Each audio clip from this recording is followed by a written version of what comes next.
I want to tell you about a very special lady. Her name is Gladys F. Blakely. I learned about her recently as I acquired a collection of paper items. Among them were quite a few papers pertaining to Miss Blakely's life. What I know of her is that she was a teacher, a librarian at the Hoyt Library here in Saginaw, Michigan, and she was also a writer and quite active for the Republican Party. Gladys Blakely was born on May 8, 1899, to W. H. Blakely and Emma F. Dellett. And I'm also showing you her baptism certificate because it's early 1900s, but it's a very unusual certificate because it is handwritten. Most baptism certificates of that era are very ornate with colorful lithography and such. The certificate reads as follows. This is to certify that Gladys Flora Blakely has received the ordinance of Christian baptism in the Church of Norway, Iowa. Witness of the same by Clara Blakely, as well as the congregation. Officiating minister, D.W. Carlton, and pastor in charge, E.S. Copeland, Ph.B.D.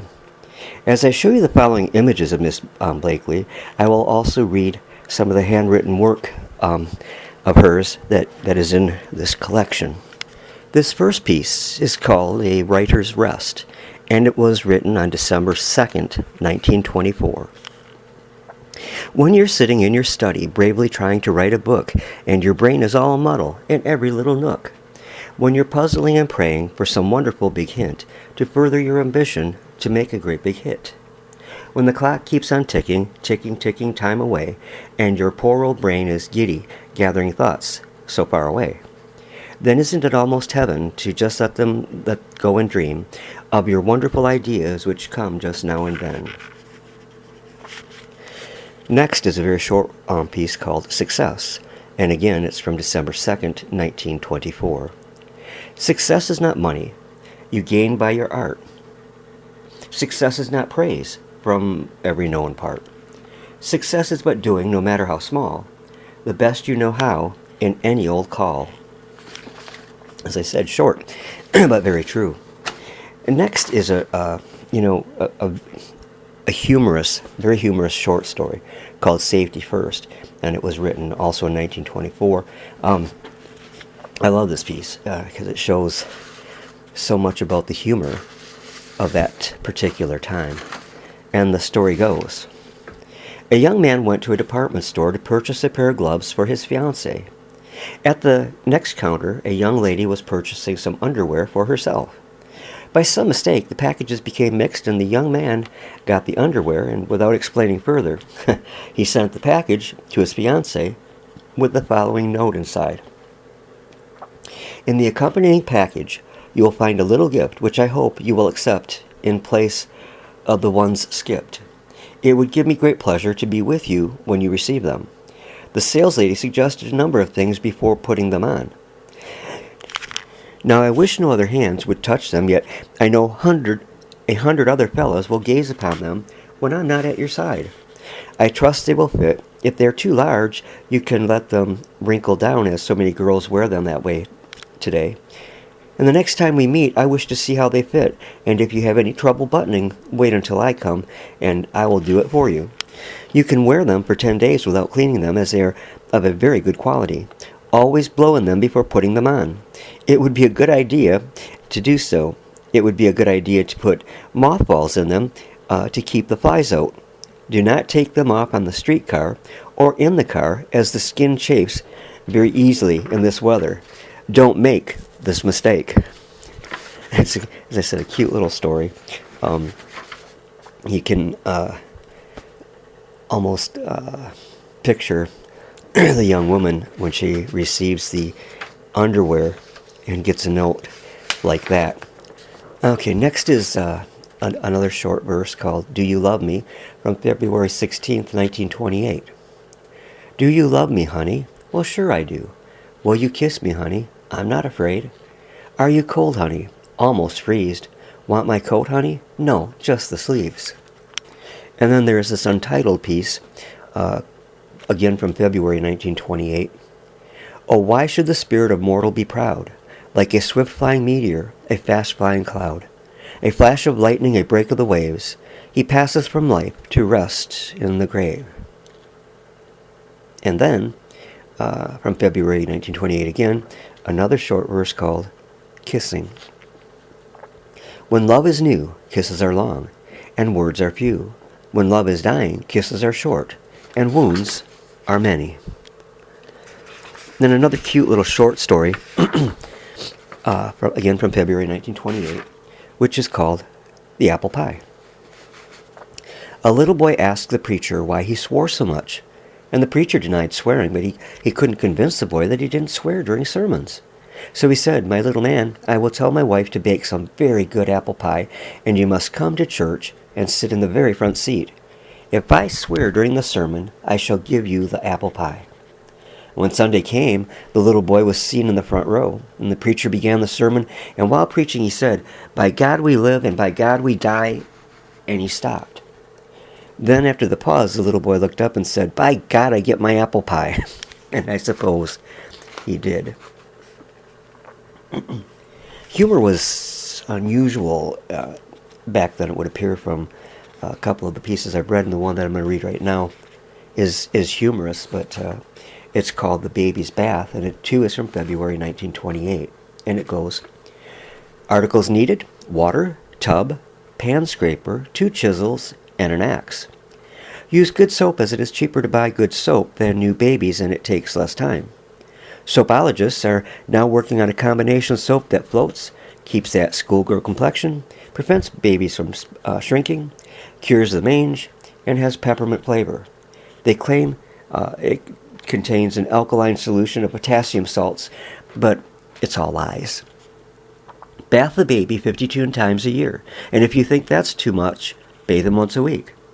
Important: don't use a washing machine. It may become seriously damaged. And a cake of ice thrown into the water in the winter will cause your baby to become a 2-fisted, red-blooded man with hair on his chest, provided he's that kind of baby. Throw the baby into the tub, and when he hits bottom, make sure that his head is above the water. Rub with scouring powder, take out of the tub, dry, shine with chamois, and sprinkle with gunpowder. Mothers, be sure to save the baby's first ring, and fathers, direction is the same as I have given, and the baby should be a howling success." As I said, a bit unusual, but an interesting little humorous piece there. And lastly, from the writings that I found, is one called Don't Quit, and this is circa the early 1920s. "When things go wrong, as they sometimes will, when the road you're traveling seems all uphill, when the friends are low and the days are high, and you want to smile but you have to sigh, when care is pressing you down a bit, rest if you must, but don't you quit. Success is failure turned inside out, the silver tint of the clouds of doubt, and you can tell how close you are. It may be near when it seems so far. So stick to the fight when your heart is hit. It's then things seem worst that you must not quit." Miss Blakely received her teaching certificate for the first grade at Des Moines, Iowa, on August 29, 1921. She graduated from the State University of Iowa, and she received a BA and certificate in education with special subjects including English, public speaking, and history. The document was signed by P.E. McLaughlin. Several of her teaching contracts are in the collection which I obtained. And the first contract, they're really interesting to look at, actually. And the first contract was signed on May 28, 1921, and she was to teach at Marshall County, Iowa. Her salary was set at $130 per school month, and besides teaching, she was expected to make sure the flag of the United States floated over the schoolhouse whenever school was in, and weather acceptable. She was also to exercise due diligence in the preservation of all the property belonging to the district, such as the schoolhouse, furniture, flag, and other apparatus which may reasonably be within the limits of her supervision. The term of the contract was for 36 weeks, commencing the first day of September 1921. A second contract in my possession, which was signed on May 1st, 1923. This one was for Miles, Iowa, in the township of Salt Creek, and the contract was signed by School Board President L.J. Mercer. And on this contract, her rate of pay was $155 per month for 9 months. Lastly, a third contract for Albuquerque County, Waccoon Township. The authorized signature on this contract was L.B. Lanson, and this was signed on June 30th, 1925. And this time her salary had gone up to $177.77. And it seemed strange to me, at first, that a contract would end with some odd cents. But, I mean, why not just round it off? But the truth is, though you could do quite a bit with pennies back in the day. They were worth more than now, and so I can see where 75 cents or 55 cents, whatever, would be a significant part of the amount that you received. But let's jump ahead a bit in time and look at a few of the political documents in this collection. First is a document from the office of the Vice President, and the Vice President being Richard Nixon. Nixon filled this office from 1953 to 1961 for President Dwight D. Eisenhower. And while the signature on this letter is likely an autograph or an auto pen signature, it is nonetheless a fine vintage document. That campaign letter from Mr. Nixon reads, "Dear fellow campaigner, as our campaign goes into the final drive, I want you to know how very much I appreciate your wonderful support and hard work in my behalf. You know that we are engaged in one of the closest presidential races in the history of the United States. While I shall continue to campaign with increasing vigor in these final days, your invaluable work in your area is absolutely necessary to ensure our victory at the polls.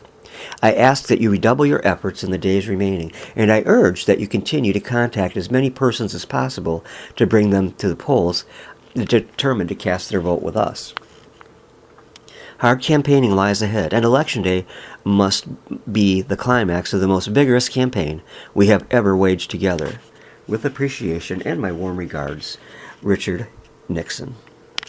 Miss Blakely also received the Presidential Achievement Award signed by then-President Ronald Reagan and Richard Richards, who was chairman of the Republican National Committee. This document has a very nice-looking seal of the Republican National Committee, and that document reads as follows.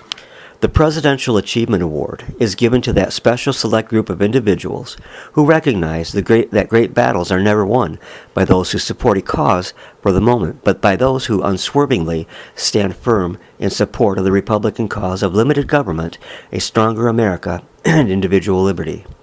This award, issued by the Republican National Committee and authorized by President Ronald Reagan and Chairman Richard Richards, is gratefully presented to one of the party's staunchest allies and most generous contributors, Miss Gladys Blakely, whose loyalty, generosity, and firm commitment to our party and principles will help to make America great." We could use some more Miss Blakely's in our day and age. And then we have a 1982 certificate of recognition to Miss Blakely from the National Congressional Committee. This has an applied gold seal showing the nation's capital and is signed by Congressman Robert Michael and Congressman Guy Vanderjet. And the document has a large background watermark of the American eagle with olive branches and arrows. And that document reads, "The National Republican Congressional Committee, by unanimous vote, hereby awards the 1982 Certificate of Recognition to Miss Gladys Blakely of Michigan in grateful appreciation for your invaluable support in electing Republicans to the United States Congress." Well, there are a lot of other documents in this collection that came to me.